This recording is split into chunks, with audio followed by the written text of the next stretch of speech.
Boom. Show. Live. Live on Facebook.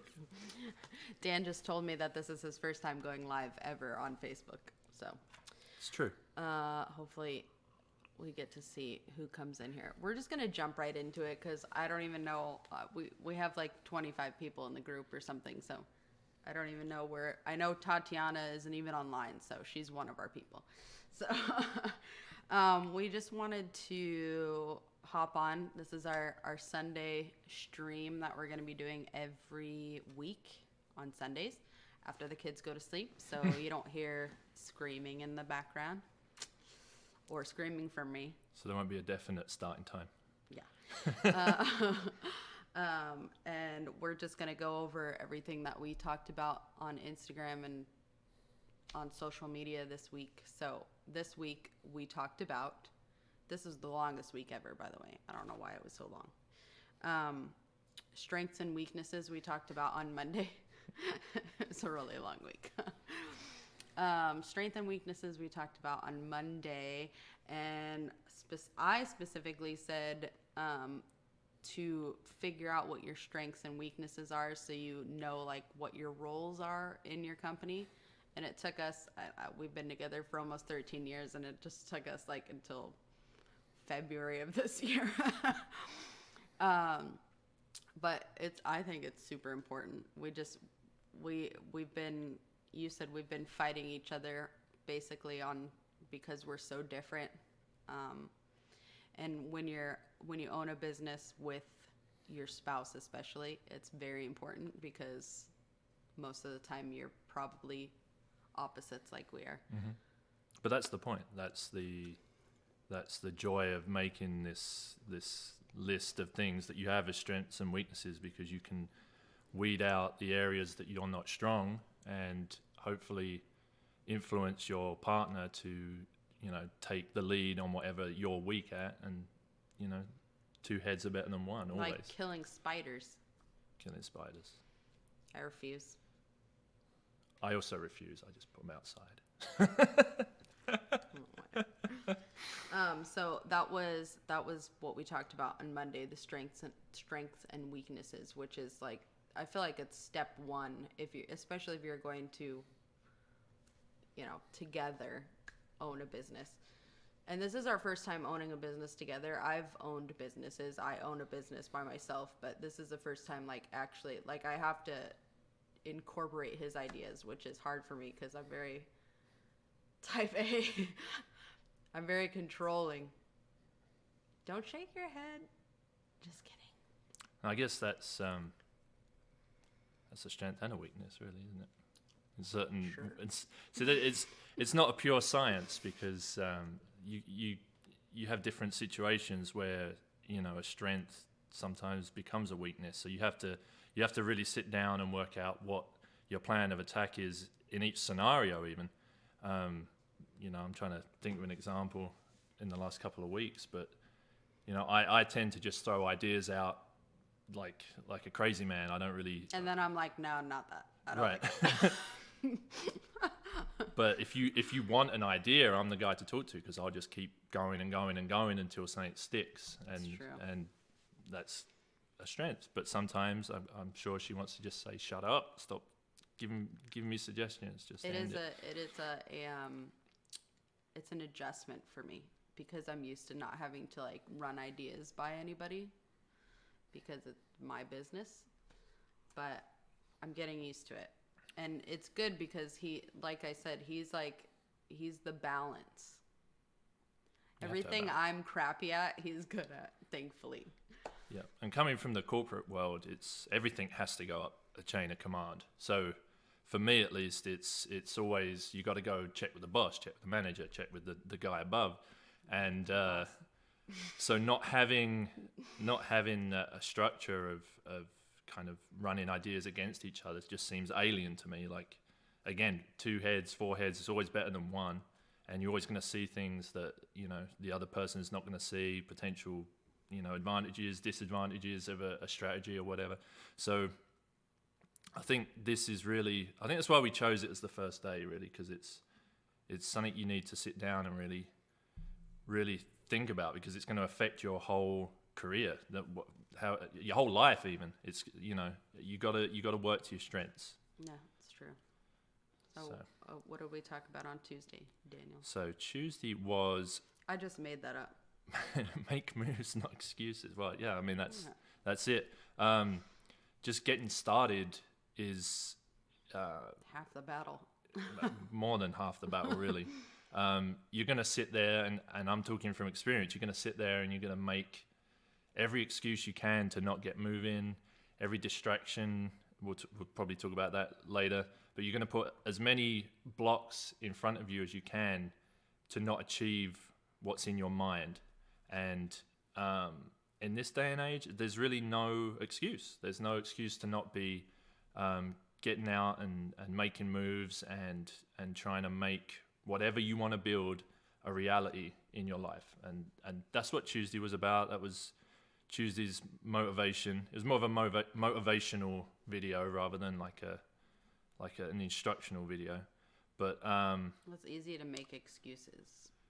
It is. I mean, I do it every day. I'm like, I don't want to cook dinner because I kept 2 kids alive all day.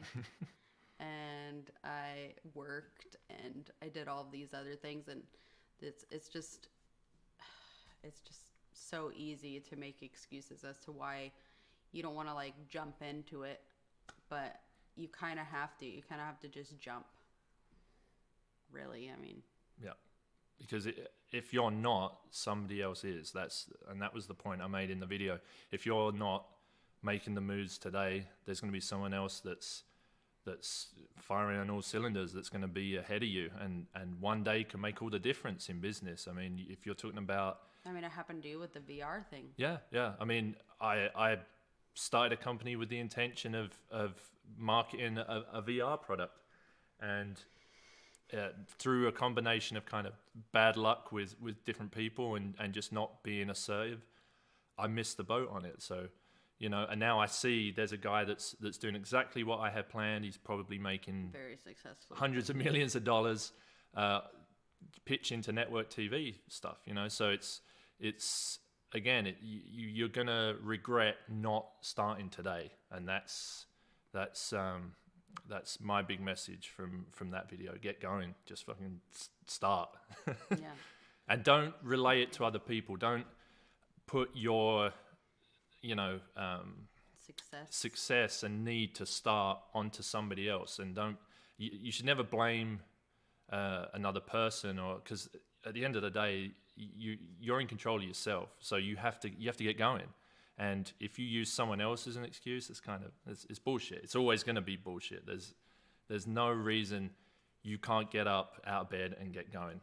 And I would say the biggest excuse is money. Money. Yeah. It takes money to start a business. It's crap. It's hard rubbish. It's hard for some people to invest money when they don't know how they're going to get it back, which, I mean, that's a lot of people.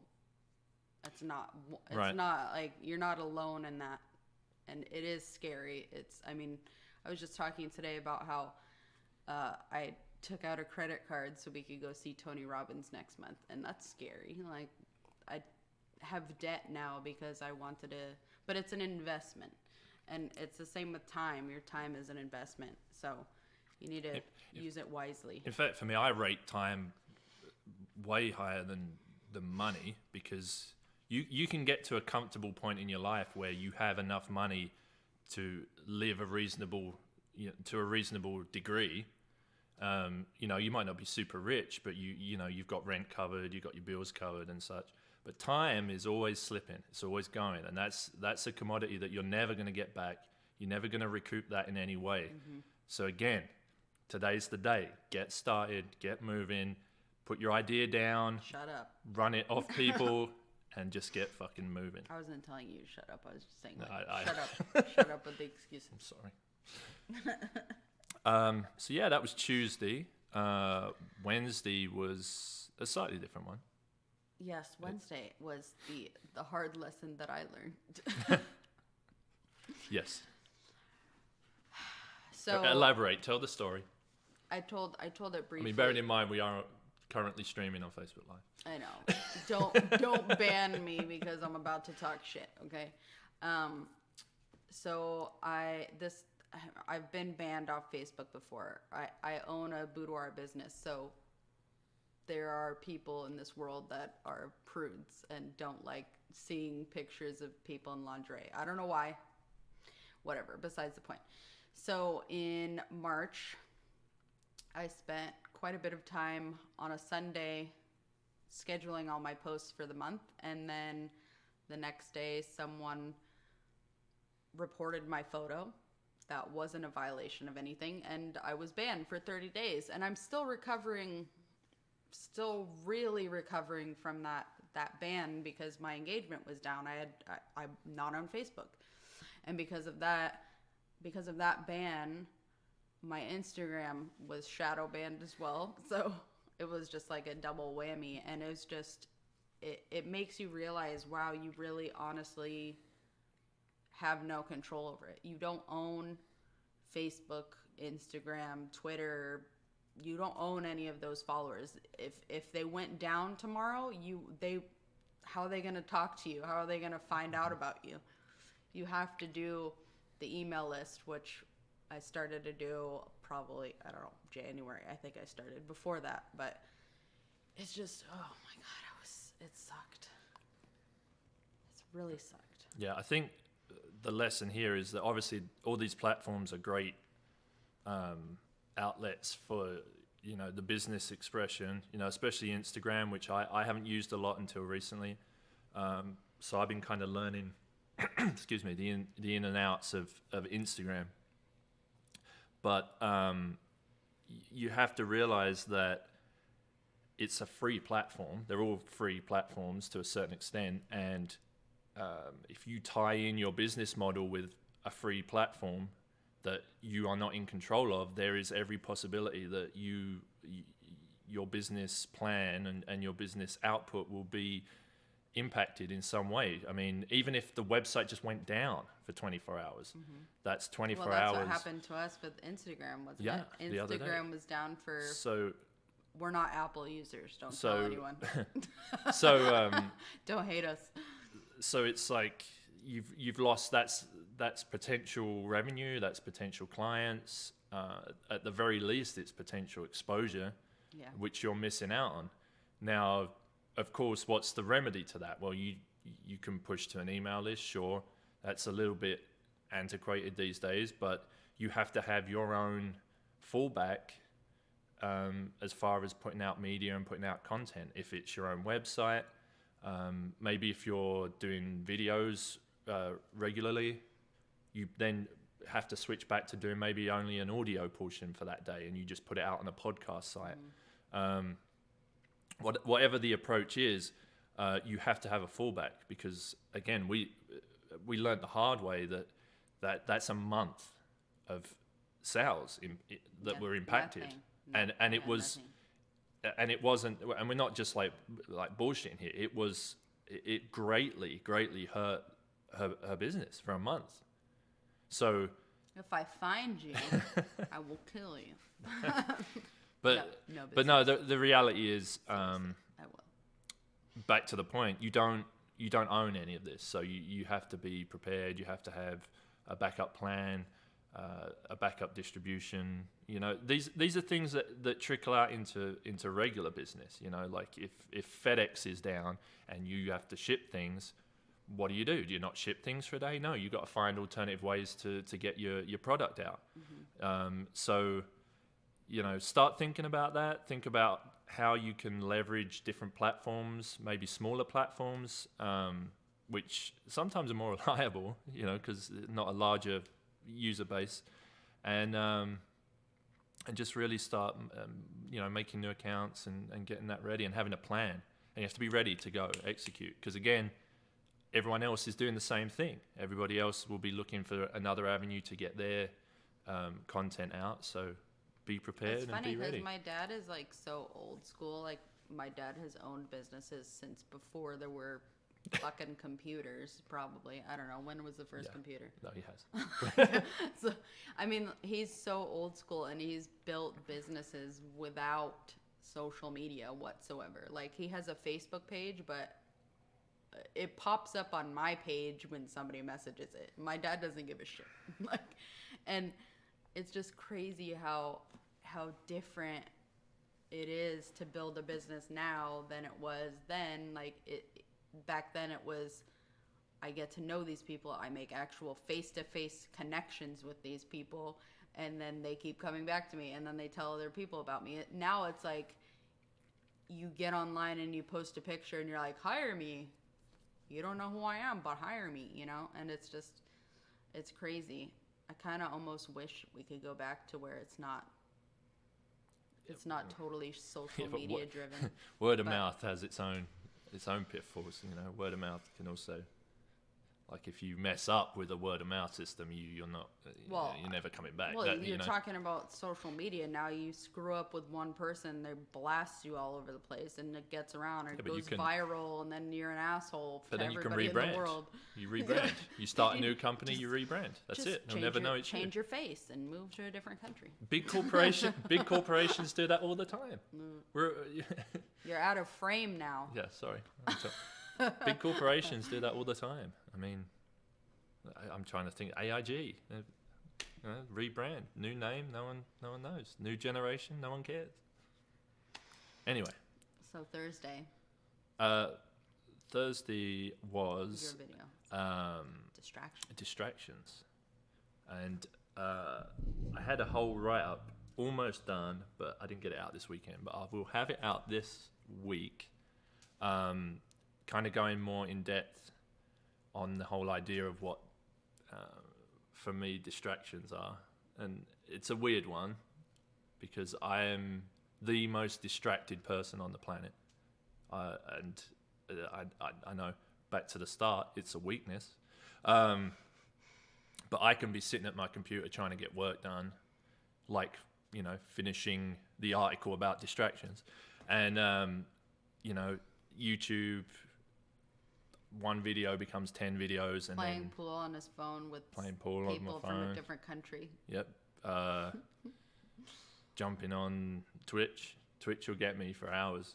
But I'm getting better because I'm aware of it. Being self-aware of being a distracted person is definitely like, a bonus. Yeah, I think that's like the thing you need to do. You need to actually be aware of what's distracting you and consciously avoid it.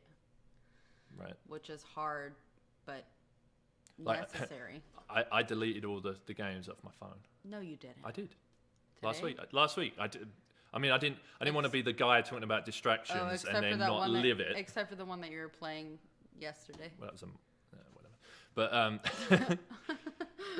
But the point is, you got to create an environment that is constructive and supports what you need to do during the day. Now, part of the write-up that I talk about is the difference between being distracted and focus, which I think are two different areas. And I'll give you an example from me at least. I focus better when I'm listening to heavy music. Now, to most people, that would be outrageous. Like, how can you sit with that din in your ears and get stuff done?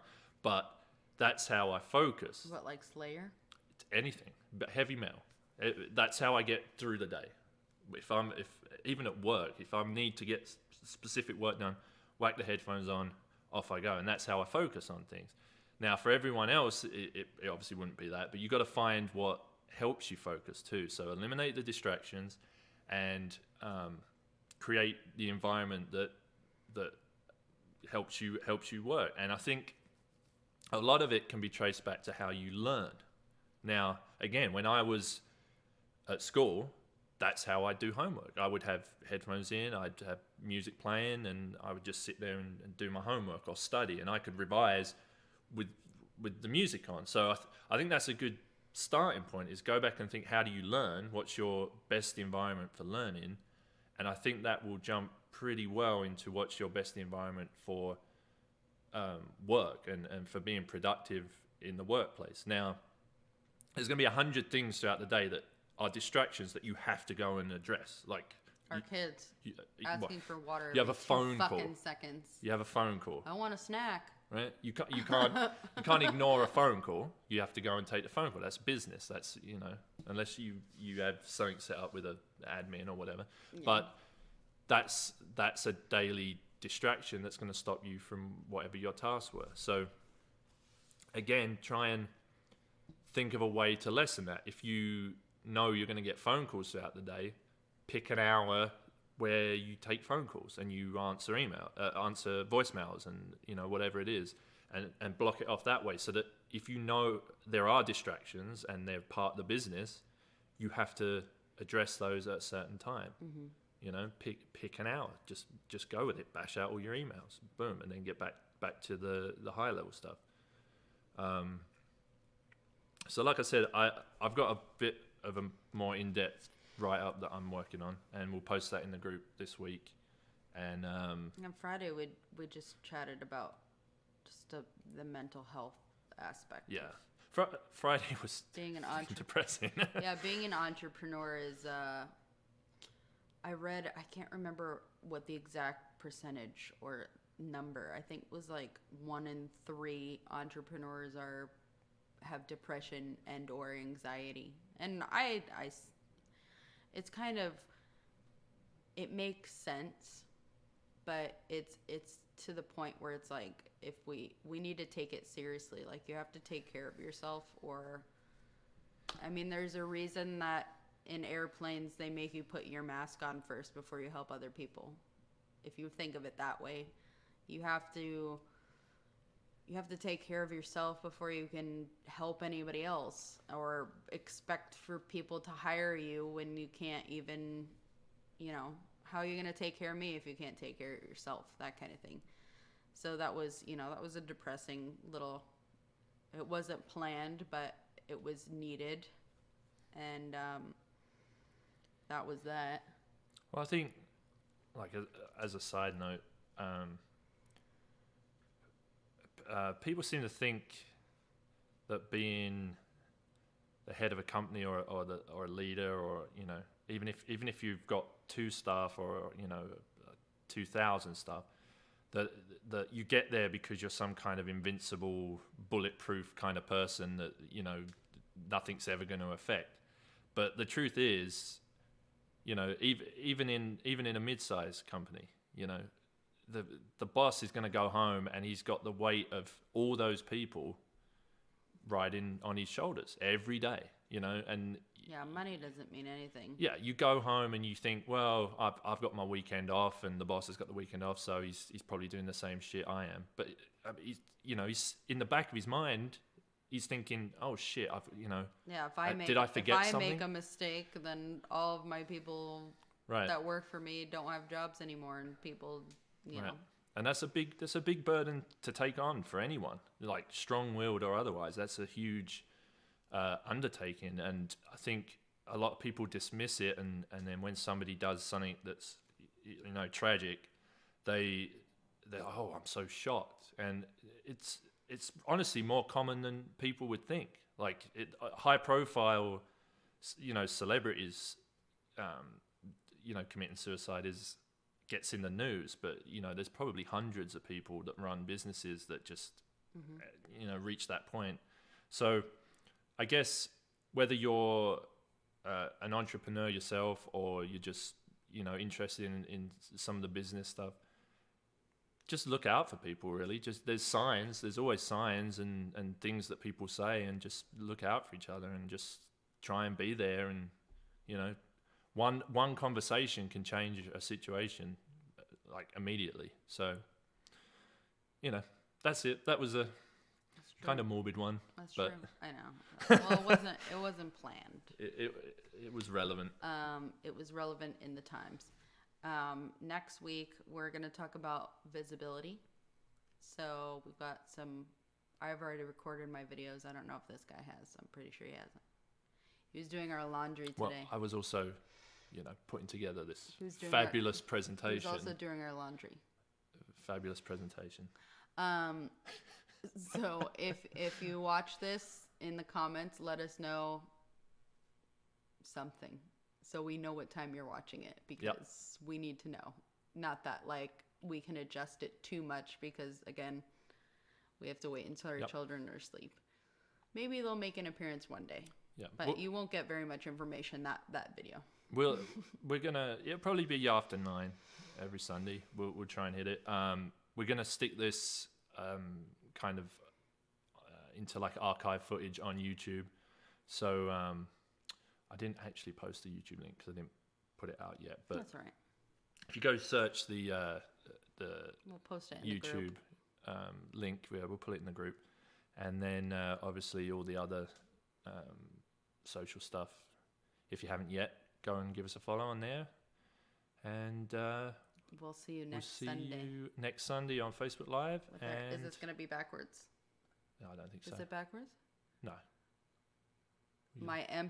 He's actually drinking coffee, but if I drank anything with caffeine in it right now, I wouldn't go to sleep until probably 3 p.m. tomorrow. So. All right, guys. So check us out on the socials, and we will see you during the week. Take care and get busy.